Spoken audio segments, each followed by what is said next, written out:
Thank you so much for being here. Do you want to introduce yourself and say your name? Sure. My name's Susie Soares, and I'm the special needs pastor here at Mariners.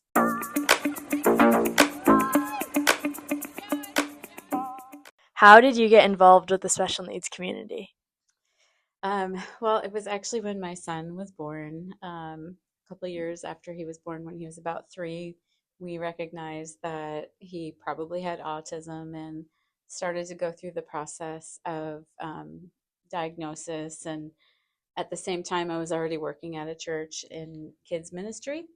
And for us, it became how do we include Ethan in what's happening at our kids ministry?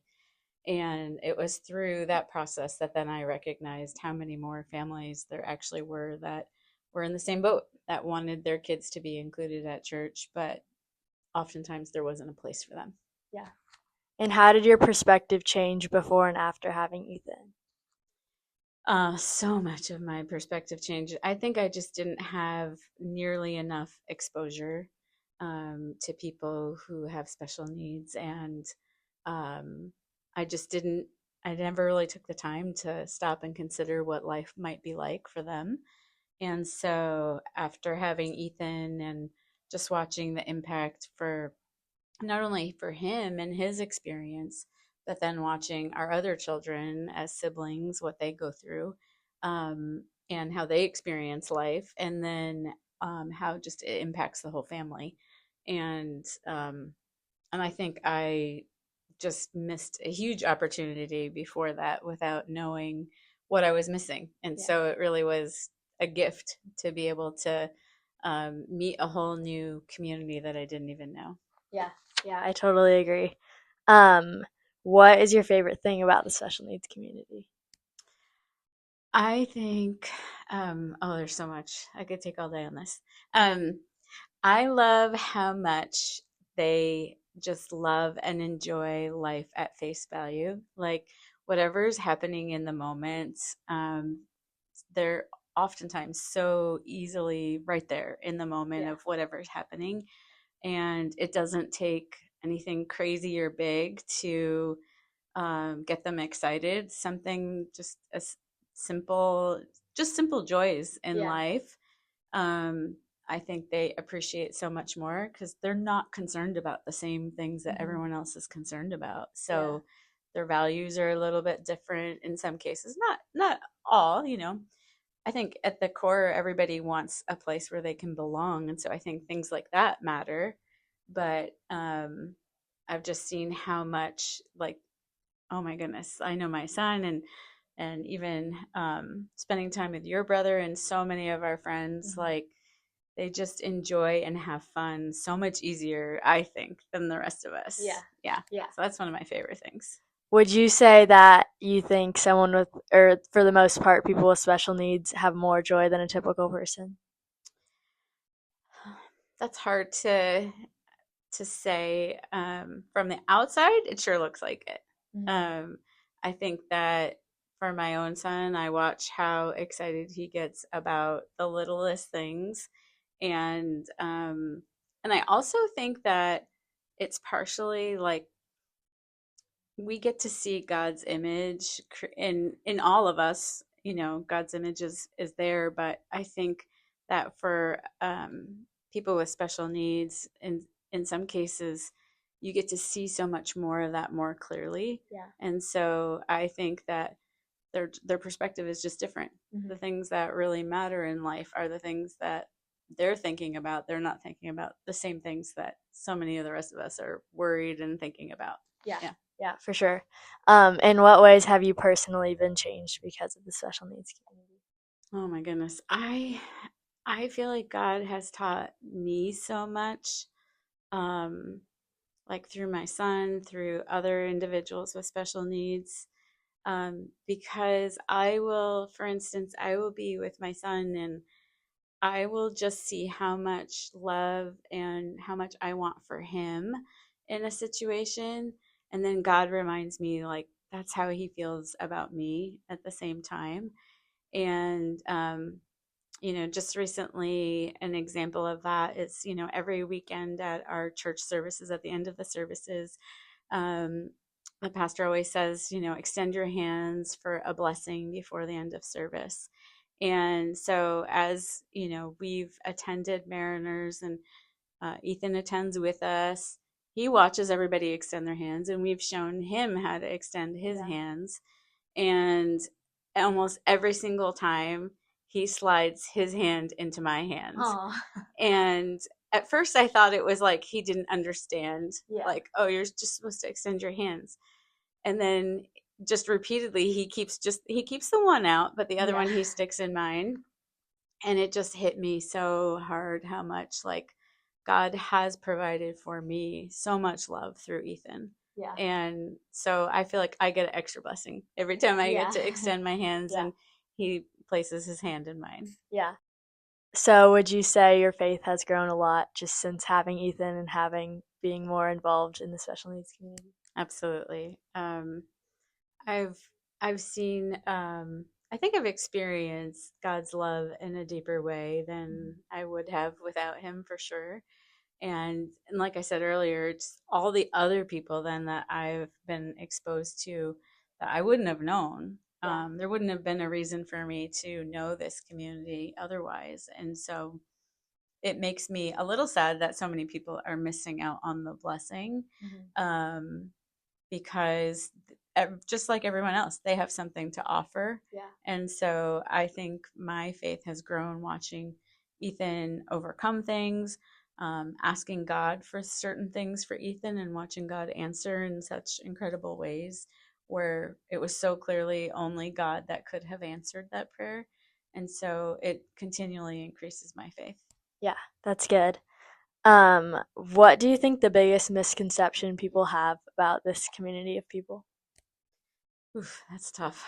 I think oftentimes, because there's just a lack of proximity, like if you're not near someone, you're not spending time with someone that has special needs, um, you could make a lot of assumptions that maybe they aren't interested in being part of your life. Yeah. Um, or maybe they're not interested in some of the same things that you're interested in. Or um, I think oftentimes uh, there's an assumption of like how much is someone able to do, instead of assuming competence, that actually they can do a lot more than you think they can do, and they'll surprise you. Yeah. Even though doctors and specialists and everyone else might tell you this child may never grow up to do XYZ. Yeah. And then I think, as they just have such um, perseverance, really, in like tackling every challenge, and it just shows you how much strength they have. Yeah. That they don't give up, and how much endurance to really keep going, even though everything in the world might be ordered differently than the way they process it. And so I think it's pretty remarkable how much they want to engage when everything around them doesn't make sense. Yeah, for sure. And what have they taught you about patience and resilience? So much. Yeah. I think I am generally a person who moves pretty quickly on things all the time. And so I think for sure for my own son, I've learned how to be patient, how to slow down even. When he was really young, one of the things, he was probably only like 3 or 4. He really liked the sensation of feeling grass, and so he would want to lay down on the front lawn every time we left the house. And so, at the time I had 3 young kids, and I'm trying to get everybody to school on time. Yeah. And I would get out there and realize, like, oh no, we have to lay down on the grass first and then get in the car. But then, after being annoyed that I would have to do this, I would stop and lay down on the grass with him, and he would just have the biggest grin on his face, looking up at the sky. And it would always like take me a second and point me back to what really matters, and that looking up kind of helps you remember Jesus in the process too. And so I think he's taught me so much about patience. Yeah, for sure. What areas would you like to see improvement in schools or programs? I think there's room for a lot of improvement in a lot of schools and programs. I think that the first thing that I would say is the more that we can continue to create opportunities for all students to be together, for typically developing kids to be right along someone else that might have some different things going on. I think the more exposure they get at a younger age, and then and very honest and open conversation, as much as the individual or family are willing. I remember so often when my son was young, first grade, second grade, kids would just have questions like, Yeah. why does he use that device? And I Yeah. would just go into a simple explanation. And it's just their curiosity of Mhm. why something is different. And I always like to say, normal is a dryer setting, it is Yeah. not about an individual. And so I would explain this is just the way that his brain works, and this is how he processes information. And most little kids would go, oh, okay, like Yeah. that makes sense. And sometimes it does take a little extra to make that work, Mhm. but it's so worth it. So that then as they grow up, there are people surrounding them that do know them and know what they're really good at and are able to leverage those things Yeah. versus constantly separating them from the rest of the group. Because I think everyone misses out then when that happens. Yeah. I agree. My mom always wanted Dylan in the like Yeah. typical classrooms, and Yeah. I also think there's a big impact on the typical Absolutely. kids Yeah. just from having experience Yeah. and seeing Yeah. what they're like. What's the biggest blessing you've experienced in this area? Hmm. I constantly um, am reminded that God gave me this little guy who's now a little man, Yeah. to love him and to raise him. But what he gave me was an entire community. And Yeah. I constantly am reminded that I would miss out on all the joy and celebration of all the milestones that continue to happen. Um, if I hadn't had Ethan and been introduced to a whole community, and so I think that that's super sad for people that don't have that in their lives, because they're missing out on a tremendous blessing from God Yeah. to be a part of, and because each individual just has so much to offer, and so it's um it's just such a blessing to watch those things take place. They're little miracles Yeah. happening every day. Yeah, Yeah. for sure. Um, what about this community brings you the most joy? Uh, it's probably oftentimes sense of humor. Like Yeah. they just have the funniest sense of humor so frequently, the things that they find funny. And Yeah. it always helps me to kind of take a step back and laugh. And I really love it sometimes, even with my own son, when he'll just start cracking up and I have no idea Yeah. why he's cracking up, but it's really funny. Yeah. And just watching like experience joy Yeah. and just the goodness around them, I think it's one of the best things. Yeah. Yeah, I agree. Um, if listeners could do one thing differently starting tomorrow, what would it be? I think that if you don't have somebody in your life who has special needs, you need to find somebody. Mhm. Because you're missing out on a huge opportunity, not only to be a friend, but to also have a new friend. Yeah. And I think your entire life will be impacted by being friends with someone who has special needs. You will experience love in a way that you haven't experienced it before, and just tremendous hope in watching the way that God works through them. Yeah. And I think often about in John 9, how God talks about this happened so that the works of God might be displayed. Yeah. God would get the glory. And Yeah. so often I get to see that. Yeah. Yeah, that's awesome. Do you have any last words? Yeah.